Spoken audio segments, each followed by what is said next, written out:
الحمدللہ رب العالمین والصلاة والسلام علی من کان نبیا وآدم بین الماء والطین رحمۃ للعالمین خاتم الانبیاء والمرسلین وعلی آلہ الطیبین واصحابہ الطاہرین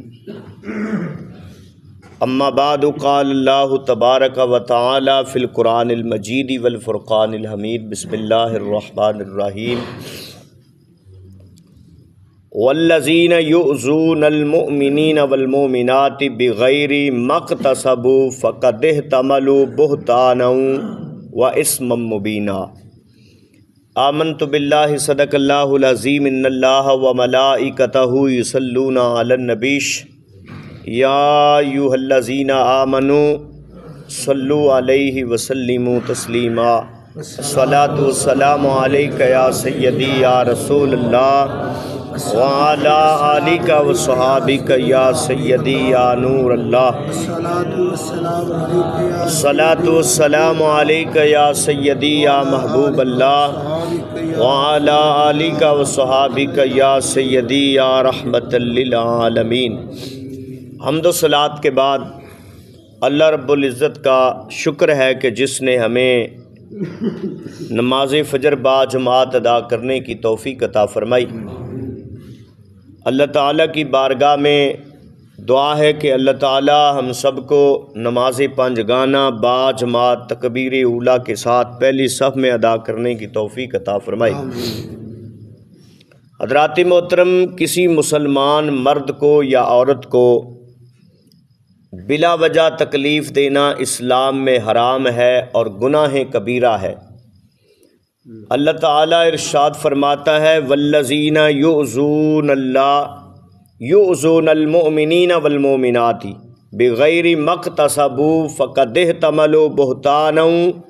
واثما مبینا۔ فرمایا اور جو ایمان والے مردوں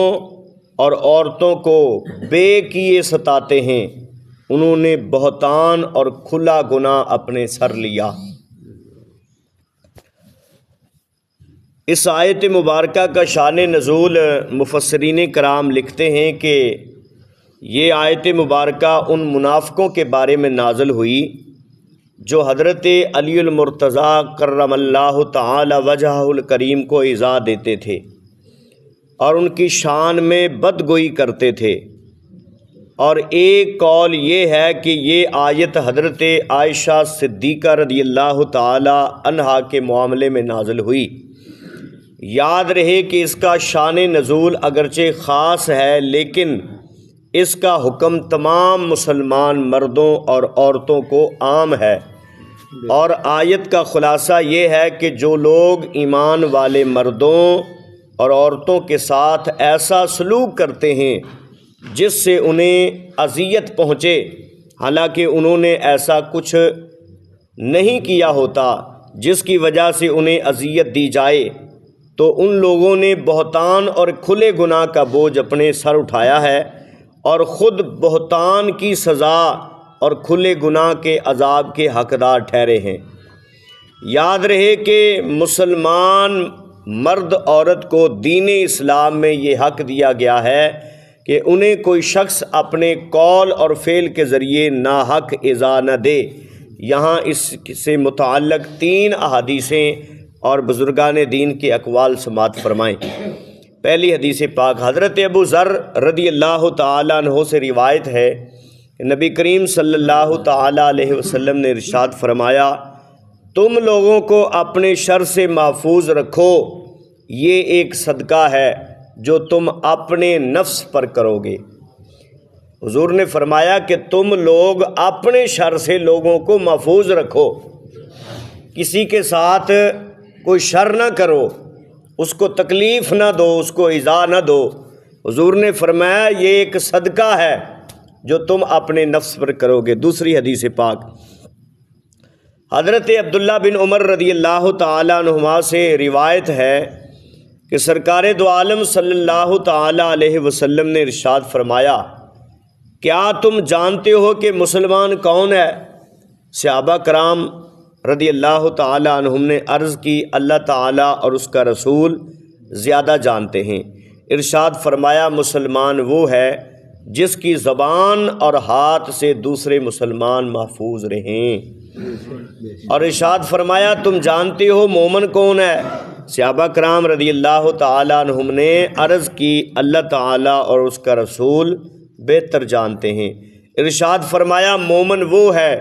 جس سے ایمان والے اپنی جانوں اور مالوں کو محفوظ رکھیں، اور مہاجر وہ ہے جو گناہ کو چھوڑ دے اور اسے بچ جائے۔ اس حدیث پاک پر غور کریں۔ حضور نبی پاک صلی اللہ علیہ وسلم نے مسلمان کی شان بیان فرمائی ہے کہ مسلمان وہ ہے جس کی زبان اور ہاتھ سے مسلمان محفوظ رہیں، اور مومن وہ ہے جس سے ایمان والے اپنی جانوں اور مالوں کی حفاظت سمجھیں، ان کے جان اور مال اس سے محفوظ رہیں، وہ مومن ہے۔ اور مہاجر وہ ہے جو گناہ چھوڑ دے اور اسے بچ جائے۔ تیسری حدیث پاک حضرت ابو ہریرہ رضی اللہ تعالیٰ عنہ سے روایت ہے کہ نبی اکرم صلی اللہ تعالیٰ علیہ وسلم نے ارشاد فرمایا ایک دوسرے سے حسد نہ کرو، گاہک کو دھوکہ دینے اور قیمت بڑھانے کے لیے دکاندار کے ساتھ مل کر جھوٹی بولی نہ لگاؤ، ایک دوسرے سے بغض نہ رکھو، ایک دوسرے سے روح گردانی نہ کرو، کسی کی بے پر بے نہ کرو، یعنی کہ کوئی مال خرید رہا ہو تو اس کے خریدنے پر تم نہ اس کے ساتھ خریدنا شروع کر دو، یعنی کہ اگر کوئی چیز کو خرید رہا ہے اس کو تم خریدنا شروع نہ کر دو۔ فرمایا اے اللہ تعالیٰ کے بندو بھائی بھائی بن جاؤ، مسلمان مسلمان کا بھائی ہے، اس پر نہ ظلم کرے، نہ اس کو رسوا کرے، نہ حقیر جانے۔ حضور پر نور صلی اللہ تعالیٰ علیہ وسلم نے اپنے سینے کی طرف اشارہ کر کے 3 مرتبہ فرمایا تقویٰ یہاں ہے، تقویٰ یہاں ہے، اور کسی شخص کی برائی کے لیے یہ کافی ہے کہ وہ اپنے مسلمان بھائی کو برا جانے۔ ایک مسلمان دوسرے مسلمان پر حرام ہے، اس کا خون حرام ہے، اس کا مال حرام ہے، اس کی عزت حرام ہے۔ حضرت فضیل رحمۃ اللہ تعالی علیہ فرماتے ہیں کہ کتے اور سور کو بھی ناحق ایذا دینا حلال نہیں، تو مومنین اور مومنات کو ایذا دینا کس قدر بدترین جرم ہوگا۔ یعنی کہ بغیر شریعت دے اندر اے کہ کتا ہلکا ہو جائے یا ایذا دے بچیاں نو وڈے ایسا کتا جڑا ہلکا ہو جائے، یعنی کہ تکلیف دینے والا موذی بن جائے، پھر تسی انہوں مار سکتے ہو،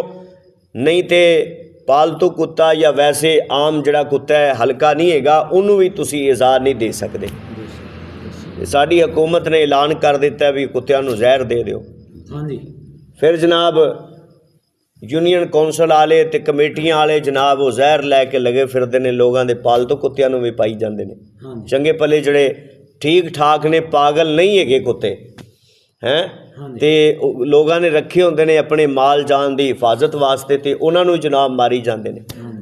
تے وہ لوگ جڑے اگوں مزاحمت کرن تے جناب جی اسی صاحب دا حکم ہے تے فلانے دا حکم ہے، لوگ پھر مجبور ہو جاندے نے اتھے۔ تو لہٰذا کتے اور سور نو بھی بغیر شرع یعنی کہ ناحق اگر وہ ایذا نہیں دیندے تے انہاں نو بھی بندہ تکلیف نہیں دے سکتا۔ 5ویں حدیث پاک حضرت مجاہد رحمۃ اللہ علیہ فرماتے ہیں کہ جہنمیوں پر خارش مسلط کر دی جائے گی تو وہ اپنے جسم کو کھجائیں گے، حتیٰ کہ ان میں سے ایک جب کھجائے گا تو اس کا چمڑا ادھڑ جائے گا اور ہڈیاں ظاہر ہو جائیں گی، تو اسے پوچھا جائے گا کہ اے فلاں کیا تمہیں اس سے تکلیف ہوتی ہے؟ تو وہ کہے گا کہ ہاں مجھے بہت تکلیف ہوتی ہے، تو پکارنے والا کہے گا کہ مسلمانوں کو بھی تو تکلیف پہنچایا کرتا تھا، یہ اسی کی سزا دی جا رہی ہے، یعنی کہ مسلمانوں بھی تو سزا تکلیفاں دیندا سی نا، یہ انہاں دی سزا دیتی جا رہی ہے۔ 6ویں حدیث پاک حضرت علامہ اسماعیل حقی فرماتے ہیں کہ یہاں ایمان والوں کو اذیت دینے کا ذکر نبی کریم صلی اللہ تعالیٰ علیہ وسلم کو اذیت دینے کے ساتھ ہوا، جیسا کہ حضور نبی اکرم صلی اللہ علیہ وسلم کو اذیت دینے کا ذکر اللہ تعالیٰ کو اذیت دینے کے ساتھ ہوا۔ اس سے معلوم ہوا کہ ایمان والوں کو اذیت دینا گویا رسول اللہ صلی اللہ علیہ وسلم کو اذیت دینا ہے، اور رسول اللہ صلی اللہ علیہ وسلم کو اذیت دینا گویا اللہ تعالیٰ کو اذیت دینا ہے۔ اور جس طرح اللہ تعالیٰ اور اس کے حبیب صلی اللہ علیہ وسلم کو اذیت دینے والا دنیا اور آخرت میں لعنت کا مستحق ہے، اسی طرح ایمان والوں کو اذیت دینے والا بھی دونوں جہانوں میں لعنت کا مستحق ہے۔ تو اللہ تعالیٰ ہمیں شریروں کے شر اور ظالموں کے ظلم سے محفوظ فرمائے۔ انشاءاللہ اگلے درس میں وضاحت کریں گے کہ لوگ کس کس طریقے سے اذیت دیتے ہیں لوگوں کو، وہ چیزیں بیان کریں گے کہ کیسے کیسے یعنی کہ آوازیں کس کر، کوئی جملے ایسے بول کر اپنی زبان سے اذیت دیتے ہیں، گلی محلہ میں چلتے ہوئے کیسے اذیت دیتے ہیں۔ اللہ تعالیٰ ہم کو محفوظ رکھے، آمین۔ وما علینا